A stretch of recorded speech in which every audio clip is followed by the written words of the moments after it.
ఆమదాల వలస నియోజకవర్గంలో కూడా దశాబ్దాల రాజకీయాలు నడిపినటువంటి వ్యక్తిగా కూడా మాజీ వైసీపీ ప్రభుత్వంలో స్పీకర్గా పనిచేసినటువంటి తమ్మినేని సీతారాం గారిని చెప్పుకుంటూ ఉంటారు. తెలుగుదేశం పార్టీకి అక్కడ 5 సార్లు మేబీ 5 సార్లు ఎమ్మెల్యేగా కూడా గెలవటం జరిగింది. తెలుగుదేశం పార్టీ తరఫున కూడా 4 టైమ్స్ ఆయన ఎమ్మెల్యేగా గెలిచి మనకి వైసీపీ తరఫున 2019లో కూడా అక్కడ ఆమదాల వలసలో విజయదుందుబి మోగించిన తర్వాత ఆయన ఏకంగా కూడా స్పీకర్ పదవి చేపట్టడం జరిగింది. ఆయన అసెంబ్లీలో స్పీకర్ పదవి అలంకరించినప్పుడు కూడా తనకంటూ ఒక ప్రత్యేకమైనటువంటి గుర్తింపు తెచ్చుకున్నాడు.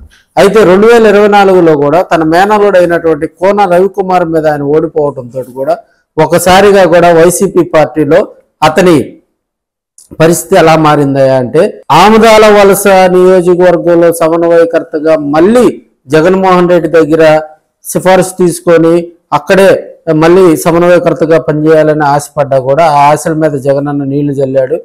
తమ్మినేనికి హ్యాండ్ ఇచ్చాడని కూడా చెప్పుకోవచ్చు. ఆమదాల వలస నియోజకవర్గ వైసీపీ సమన్వయకర్తగా కూడా చింతాడ రవికుమార్ ను ప్రకటిస్తూ జగన్మోహన్ రెడ్డి గారు సంచలన నిర్ణయం తీసుకున్నారు. దశాబ్దాలుగా ఆ నియోజకవర్గంలో సమన్వయకర్తగా ఉన్నటువంటి అంటే ప్రస్తుతం వైసీపీలో ఉన్నా కూడా గతంలో తెలుగుదేశం పార్టీలో 4 సార్లు ఎమ్మెల్యేగా గెలిచి వైసీపీలో ఒకసారి ఎమ్మెల్యేగా గెలిచి స్పీకర్ పదవిని చేపట్టినటువంటి తమ్మినేని సీతారాంని అక్కడ పక్కన పెట్టడం జరిగింది. ఆయన శ్రీకాకుళం పార్లమెంట్ పరిశీలకులుగా కూడా ఆయన నియమించడంతో కూడా అక్కడ ఆమదాల వలస కాన్స్టిట్యున్సీ ఖాళీ అయింది. ఇదే పోటీకి కూడా మనకి గాంధీ గారు, సువాది గాంధీ గారు, అదేవిధంగా కీళ్ళ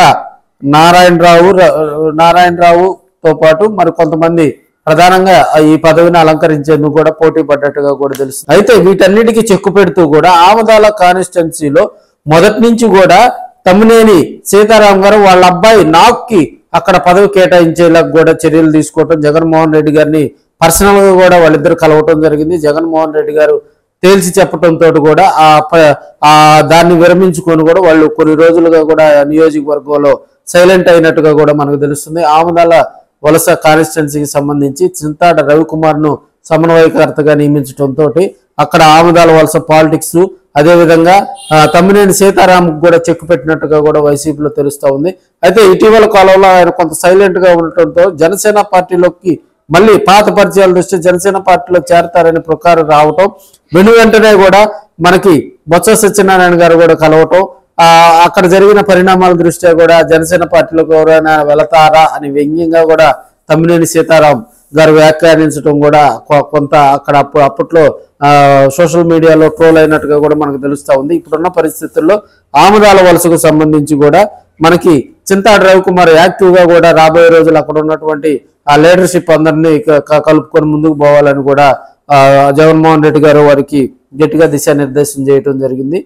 చింతాడ రవికుమార్ గతంలో తమ్మినేని సీతారాం అదేవిధంగా కోనం రవికుమార్ వీళ్ళిద్దరూ కూడా వరుస బంధువులైనటువంటి వీళ్ళిద్దరి మీద కూడా ఆయన విమర్శలు చేయడం జరిగింది. వైసీపీలోనే ఉంటూ ఆ కాన్స్టిట్యున్సీలో ఎవరిని బయట వ్యక్తులు రానియకుండా అటు టీడీపీ వైపు నుంచి ఇటు వైసీపీ వైపు నుంచి కూడా వీళ్లే పెత్తనం సాగిస్తున్నారని చెప్పి దాన్ని బలంగా కూడా జగన్మోహన్ రెడ్డి దృష్టికి తీసుకెళ్లేందుకు కూడా సక్సెస్ అయ్యాడు. అదేవిధంగా మనకి చింతాడ మీద కూడా మరిన్ని బాధ్యతలు పెట్టి జగన్మోహన్ రెడ్డి ఆయన్ని సమన్వయకర్తగా నియమించడంతో కూడా అక్కడ మనకి దానికి సంబంధించి కూడా మనకి తమ్మినేని సీతారాంకి చెక్ పడినట్లుగా కూడా మనకు తెలుస్తా ఉంది.